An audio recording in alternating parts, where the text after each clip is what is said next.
Selamat datang kembali. Kali ini kita bakal gali sesuatu yang mungkin agak bikin kaget ya, dari buku Humankind-nya Rutger Bregman. Coba deh bayangin, kenapa ya tentara Jerman di Perang Dunia Kedua, Wehrmacht itu, kok bisa gigih banget bertempurnya, padahal kan kekalahan udah jelas banget di depan mata. Sumber kita hari ini nunjukin jawaban yang, wah lumayan mengejutkan nih. Bukan cuma soal ideologi atau benci-bencian gitu, tapi justru karena, yaitu ikatan persahabatan kuat banget antar mereka. Persis. Itu dia. Nah, ini langsung bawa kita ke inti pembahasan hari ini. Dari bab 10 buku itu kan, judulnya Bagaimana Empati Membutakan. Pertanyaannya jadi gini, gimana ceritanya sesuatu yang kita anggap bagus banget, kayak setia sama teman, solidaritas, atau empati, kok malah bisa membutakan kita, malah bisa mendorong ke hal-hal yang pun mengerikan gitu. Betul sekali. Bab ini memang ngajak kita buat nggak lihat empati sama solidaritas itu hitam putih aja. Kita bakal kupas temuan menarik dari sosiolog Maurice Janowitz soal tentara Wehrmacht tadi. Gimana ikatan kuat antar prajurit itu jadi kunci keuletan mereka.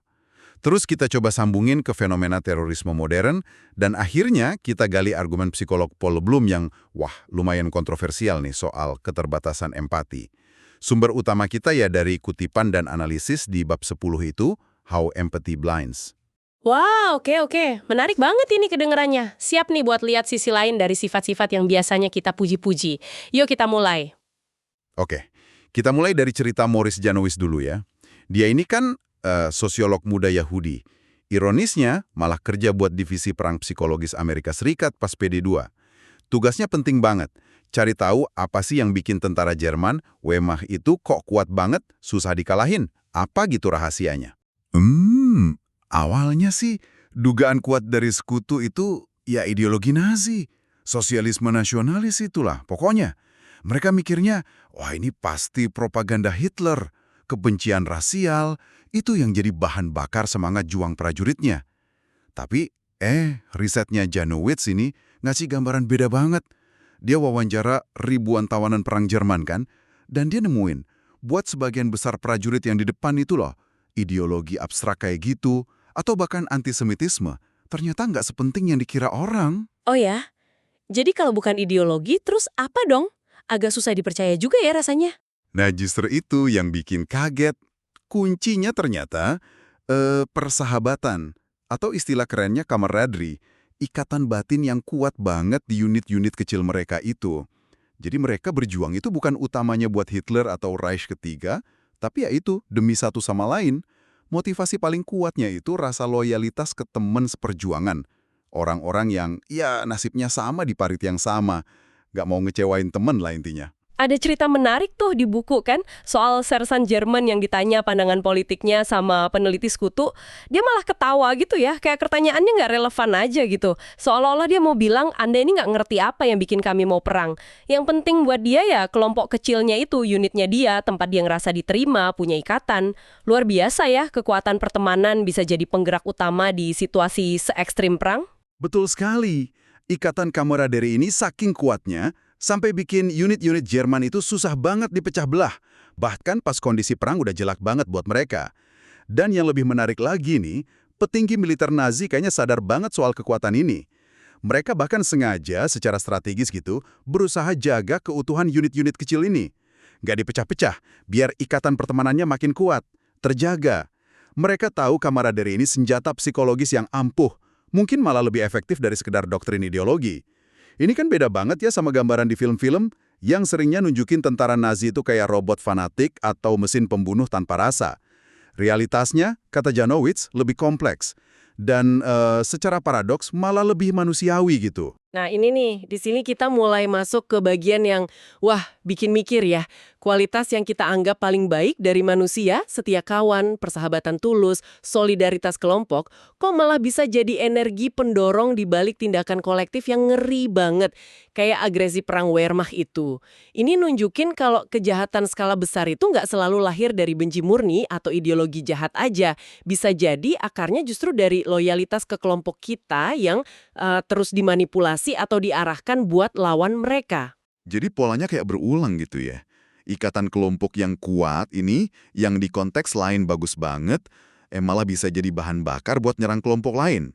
Ini bukan cuma anomali sejarah Perang Dunia aja, tapi kayaknya sebuah pola perilaku manusia yang perlu kita waspadai bareng-bareng. Betul, dan buku ini narik benang merah yang kuat ke fenomena terorisme modern. Banyak pakar terorisme sekarang setuju kalau motivasi utama pelaku itu seringkali bukan cuma ideologi abstrak atau benci sama nilai-nilai tertentu aja. Seringnya yang dorong paling kuat itu ya kesetiaan yang dalam banget ke kelompok kecil mereka itu. Ada kutipan dari antropolog gitu yang bilang kalau mereka itu membunuh dan mati demi satu sama lain. Ikatan sosial, pertemanan, kekerabatan, itu lemnya. Ya, kita bisa lihat polanya di banyak kasus terorisme. Banyak sel teroris itu isinya teman dekat, saudara kandung, atau orang dari lingkungan yang sama. Contohnya ya pelaku serangan 911 di Amerika, terus kakak beradik Tarsanev di bom Boston Marathon, atau kelompok penyerang di Teater Bataclan Paris itu. Ikatan personal yang kuat ini, secara tragis ya, bikin tindakan kekerasan ekstrim jadi kerasa lebih mungkin dilakuin. Bahkan dianggap kayak kewajiban gitu, demi melindungi atau bela kelompok mereka. Loyalitas ke saudara seperjuangan ini ngalahin pertimbangan moral yang lebih luas. Oke, dari fenomena kelompok yang bisa membutakan ini, kita geser dikit yuk ke level individu. Soal empati, ada nih psikolog, namanya Paul Bloom. Pandangannya lumayan provokatif. Dia terang-terangan bilang kalau dia menentang empati. Bukan berarti dia anti kebaikan ya, tapi dia lihat ada masalah mendasar di cara kerja empati itu sendiri. Agak kaget ya dengernya, ada yang tentang empati. Iya, emang kedemenannya aneh sih. Tapi argumen Bloom tuh gini. Dia gambarin empati itu kayak lampu sorot. Empati itu punya kemampuan luar biasa buat nerangin satu orang atau satu kelompok tertentu. Terang banget. Kita jadi bisa ngerasain penderitaan atau kebahagiaan mereka dalam banget. Seolah kita jadi mereka. Ini bisa dorong kita buat bantu mereka. Kuat banget dorongannya. Tapi, masalahnya ya kayak lampu sorot biasa aja. Fokus yang tajam ke satu titik itu ada akibatnya. Akibatnya, semua area di luar sorotan itu jadi gelap gulita. Terlupakan gitu aja. Kita jadi peduli banget sama satu cerita sedih yang ada di depan mata, tapi cenderung cuek sama penderitaan lain yang skalanya mungkin jauh lebih gede, tapi sifatnya lebih abstrak atau jauh. Contoh klasik yang sering dipakai buat jelasin ini kan studi soal Sherry Summers itu ya. Sherry ini kan karakter fiktif. Anak kecil gitu diceritain sakit parah, butuh pengobatan cepat. Di eksperimen itu partisipan dibagi dua kelompok kan. Kelompok pertama diminta mikir objektif aja soal situasi Sherry di antara pasien lain yang juga nunggu. Kelompok kedua diminta buat coba bayangin apa yang Sherry rasain. Berempati lah gitu. Hasilnya, nah, kelompok yang diminta berempati ini cenderung pengen mindahin Sherry ke urutan paling atas daftar tunggu. Nggak peduli sama pasien lain yang mungkin objektifnya lebih butuh atau udah nunggu lebih lama. Empati bikin kita jadi bias ke korban yang ceritanya nyentuh hati kita secara spesifik. Kadang sampai ngorbanin prinsip keadilan atau fairness yang lebih luas. Nah, selain bias ke individu spesifik, Bloom juga nunjukin kalau empati itu sifatnya lokal banget, terbatas ke lingkungan terdekat kita. Parokial gitu istilahnya. Empati kita paling kuat dia buat keluarga, teman, atau anggota kelompok kita. Lebih gampang kepicu sama penderitaan yang kita lihat langsung, misalnya pengemis di jalanan, dibanding data statistik kelaparan di negara lain nun jauh di sana. Empati juga lebih gampang muncul buat target yang dianggap imut atau menarik simpati secara visual, kayak anak anjing terlantar, gitu dibanding penderitaan hewan ternak skala industri yang gede banget tapi ya, tersembunyi dari pandangan kita. Dan pastinya dipengaruhi banget sama sorotan media ya. Cerita yang dramatis, yang disajiinnya nyentuh, pasti lebih gampang bikin empati massal muncul. Tepat. Mirip kayak cara kerja berita pada umumnya lah, yang cenderung fokus ke hal-hal yang luar biasa, spesifik, emosional, dan seringnya negatif. Fokus kayak gini bisa mendistorsi persepsi kita soal realitas dunia secara keseluruhan. Jadi, menurut Bloom, empati, meskipun penting, itu bukan kompas moral yang bisa diandelin mutlak atau universal. Terlalu bias, fokusnya terlalu sempit, dan gampang banget dimanipulasi. Tapi, tunggu dulu deh. Kalau empati emang punya sisi gelap kayak gitu, bukannya di sisi lain, empati juga yang sering bikin kita sebagai manusia malah jadi enggan ya melakukan kekerasan, terutama dari dekat. Kita ingat kan temuan Kolonel SLA Marshall habis PD2 itu yang nemuin banyak banget prajurit di medan perang itu sebenarnya nggak nembak musuh padahal ada kesempatan. Atau pengalaman pribadi George Orwell pas Perang Sivil Spanyol, waktu dia lihat tentara musuh lari sambil megangin celana biar nggak melorot. Dia tiba-tiba nggak tega nembaknya. Bukannya rasa kemanusiaan dasar sama kemampuan ngerasain penderitaan orang lain ini justru sering jadi rem alami buat kekerasan? Anda bener banget. Ini nunjukin adanya dualitas yang kompleks ya. Secara psikologis, memang udah terbukti jauh lebih susah buat manusia nyakitin atau bunuh sesama manusia dari jarak dekat. Misalnya nusuk pakai bayonet gitu, dibanding neken tombol buat jatuhin bom dari pesawat atau nembak dari jauh. Ada hambatan psikologis yang gede banget pas kita hadap-hadapan muka sama orang yang mau kita sakiti. Ada datanya kan yang dukung ini? Ya, statistik sejarah juga dukung kok. Misalnya di pertempuran brutal kayak pertempuran Waterloo atau pertempuran Somme di Perang Dunia I, jumlah cedera gara-gara tusukan bayonet itu ternyata rendah banget, laporannya kurang dari 1% dari total korban. Ini kan kontras banget sama yang sering kita lihat di film laga atau fantasi kan, kayak Game of Thrones atau Star Wars, di mana adegan tarung jarak dekat pakai senjata tajam kelihatannya gampang banget dan sering terjadi. Kenyataannya, ada keengganan alami yang kuat di diri kita buat ngelakuin kekerasan tatap muka semacam itu. Terus kalau ada keengganan alami ini, gimana caranya institusi kayak militer, yang ya tugasnya emang buat perang, ngatasin hambatan psikologis ini? Jelas dong mereka butuh prajurit yang efektif di medan tempur. Ada beberapa strategi psikologis sama teknologi yang secara sistematis dipakai buat numpulin atau ngatasin hambatan empati alami ini. Pertama, menciptakan jarak. Bisa jarak fisik, bisa juga jarak psikologis. Pakai senjata jarak jauh, kayak artileri, bom dari udara atau sekarang drone, itu bikin pelaku kekerasan gak perlu lihat langsung dampak ngeri tindakannya ke korban. Ini ngurangin beban psikologis. Kedua, dehumanisasi musuh. Caranya ya kasih julukan-julukan merendahkan, gambarin musuh sebagai bukan manusia, binatang, hama, atau iblis. Nah kalau udah gitu, hambatan moral buat nyakitin mereka jadi berkurang drastis. Mereka nggak dilihat lagi sebagai sesama manusia yang pantas dapat empati. Oke, selain jarak sama dehumanisasi, ada lagi? Ketiga, pakai obat-obatan. Contoh nyatanya ya, penggunaan pervitin itu sejenis metamfetamin sama tentara Jerman pas PD2.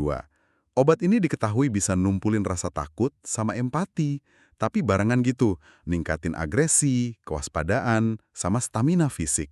Keempat, lewat pengkondisian dalam latihan militer yang intensif dan seringkali brutal. Buku ini nyontohin gimana di kamp latihan militer Amerika Serikat jelang Perang Vietnam, para rekrut dipaksa terus-terusan teriak slogan kayak bunuh, bunuh, bunuh, buat memprogram ulang respons alami mereka, biar tindakan membunuh itu jadi normal, jadi bagian dari tugas saja. Oke, jadi kalau kita rangkum nih, terus balik lagi ke pertanyaan awal. Kenapa Homo papi itu loh sebutan Bregman buat spesies kita yang dasarnya kayak dibahas di bab awal buku ini kan cenderung ramah, kooperatif, punya empati. Kenapa spesies yang sama ini juga bisa ngelakuin kekejaman massal yang luar biasa sepanjang sejarah? Nah, disinilah buku Humankind ngajuin gagasan sentral yang disebut hipotesis ketidakcocokan atau mismatch hypothesis.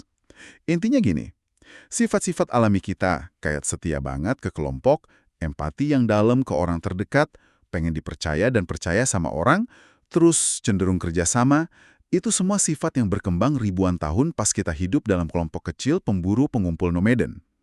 Di lingkungan kayak gitu, sifat-sifat ini bagus banget, adaptif, berguna buat kelompok bertahan hidup.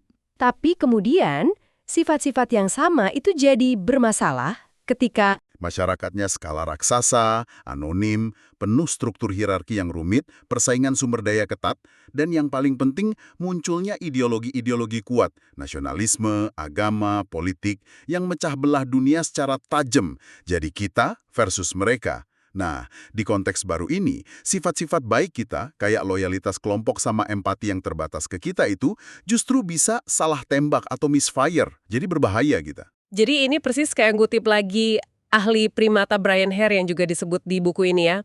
Mekanisme yang menjadikan kita spesies paling baik hati juga menjadikan kita spesies paling kejam di planet ini.